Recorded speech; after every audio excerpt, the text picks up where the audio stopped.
Welcome to this month's market update. September has come and gone, and as you've guessed it, it's been another month of records for the city of Calgary. But there were far more important things going on this past month than just the stats. You see, decisions were made by the city's council that we need to talk about.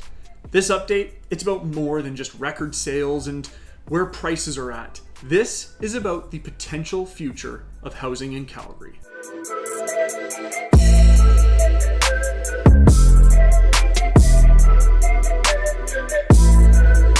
What's going on, everybody? I'm Ryan and we're back with another market update video. If you're returning to the channel, it's great to have you back. And if it's your first time here, I'd love to have you join this community. You see here, we discuss all things Calgary real estate. We go through tips and insights so you can have the confidence to make the right move. So if you want to make sure you don't miss anything, hit that subscribe button. So we're going to quickly dive into the numbers for the month.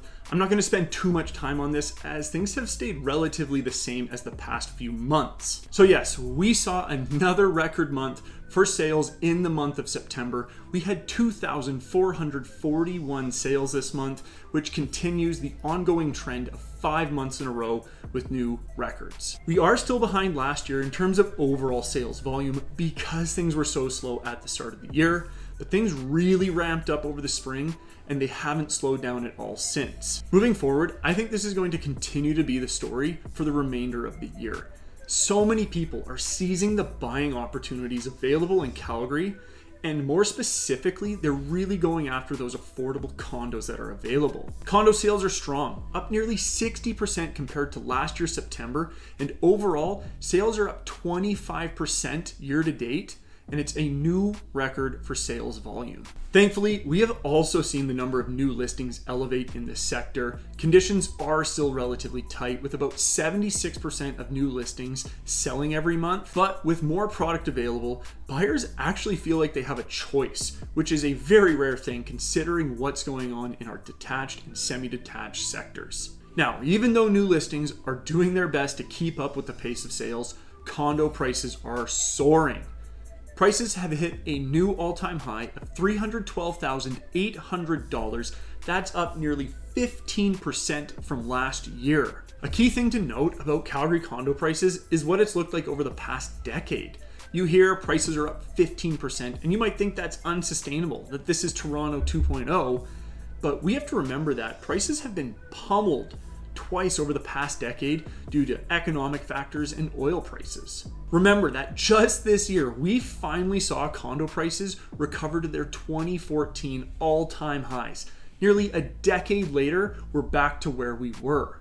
So I really believe there's a long way for prices to continue to grow here. Now, moving over to the other end of the market, detached and semi-detached homes, it seems we've hit a little bit more stability. For the first time this year, prices didn't push to new all-time highs. Month after month, we've seen detached and semi-detached house prices climb by $10,000 to $15,000, but not in the month of September. So why? What changed? Are people done paying more for houses? Is this the beginning of prices starting to dip? Well, I'm sorry to say to all of you waiting for that day to come, but no.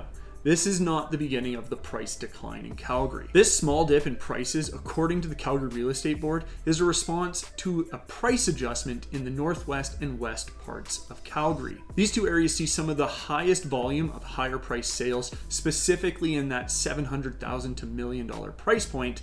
And well, for the past few months, sales in that price range have been a bit slower. Now, I credit most of this to elevated interest rates. A lot of people are struggling to qualify to be able to spend that much, and even if they can, they may not want to in this current market. What you need to know is we are seeing a really challenging, affordable inventory situation in these two sectors. Now, to make this really clear, I pulled the active listings of detached homes in the city as of me recording this. So right now, there are 1,344 detached homes for sale. Of that, only 445 are priced under $700,000 or in that affordable price range. 512 of those listings are between $700,000 and $1 million. And the remaining 398 homes are priced above $1 million. It is absolutely shocking to me to see that there are nearly as many $1 million plus homes available to buy as there are affordable sub $700,000 homes in our market. So with these circumstances in place and the severe competition that people are seeing in the lower price point homes, prices are going to firmly stay put here, especially if we continue to see the kind of sales volume and demand in our market. Now, what do you take away from this if you're trying to buy or sell? Buyers, know that there are opportunities out there and don't lose hope just because things are moving so quickly. The right one will come up. You just need to be prepared and ready to act. Don't leave anything to chance. A lot of buyers are failing to have their finances get approved when they're trying to buy a house, and I suspect this is because a lot of people are out there shopping without a valid pre-approval in place. If you have a higher budget, know that there are a few more options available to you and you can take a little bit more time. It's still a seller's market, don't get me wrong. You still have to act quickly, but it's nothing like what we're seeing in that sub 700,000 price point where you have just a few mere hours to make a decision on buying. Sellers, know that this is a hot seller's market across the board. As I mentioned earlier, now's a great time to sell that condo or townhouse that you've been considering listing for the last few months. There's a ton of demand in the market. A lot of people are looking to pick up condos, so it should be a very quick and easy sale. And if you're ready to move up from your first home, you're ready to sell your first home, you're ready to go up to that bigger home for your family, well, this is a great opportunity for that. You should have a very successful time selling your entry-level home, and then in that higher price point, you'll have less competition, you have more options, and ultimately you should have more negotiation leverage. Overall, I still think it's a great time to be buying or selling. There's plenty of opportunity out there. You just have to have the right strategy in place and have realistic expectations going into it. Now, we're going to take a look at the biggest piece of news from the past month here in Calgary. So in an attempt to tackle the housing crisis we currently face here in Calgary, the city's council has agreed to a proposal to create more affordable housing options for Calgarians. The plan focuses on 6 recommendations, but I'm really just going to chat about 2 of the strategies that they have. Number 1 are incentives to help increase the number of secondary suites throughout the city.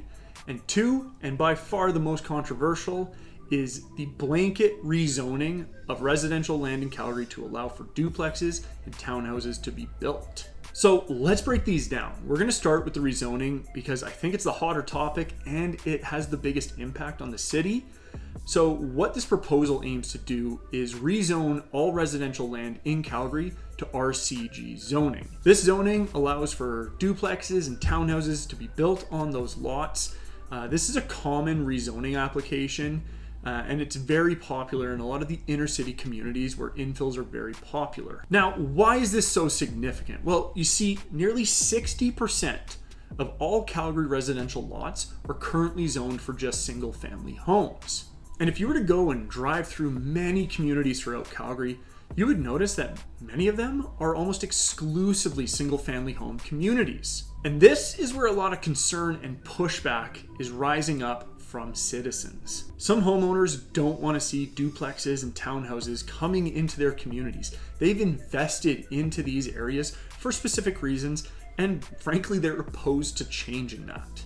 Many of the concerns raised were in relation to population density, traffic density, parking issues, value of homes being affected. There were many more voiced, but those were kind of the big ones that people had. Now for me, my biggest concern would be population and traffic density in these communities that just simply aren't built to handle it. The reality of Calgary is that we are a driver's city. Our public transit system is not very well established if you compare it to other major cities. So if we go into neighborhoods that are all single family homes and we start knocking down the single family homes and putting up townhouses where you're going from 1 dwelling to 4 dwellings, you're 4xing the population density, traffic density, parking. So there is some validity to these concerns. Now, the city makes a statement where they anticipate most of the development to go on in the older inner city communities where it's already happening, and that this whole thing is just to expedite that building process.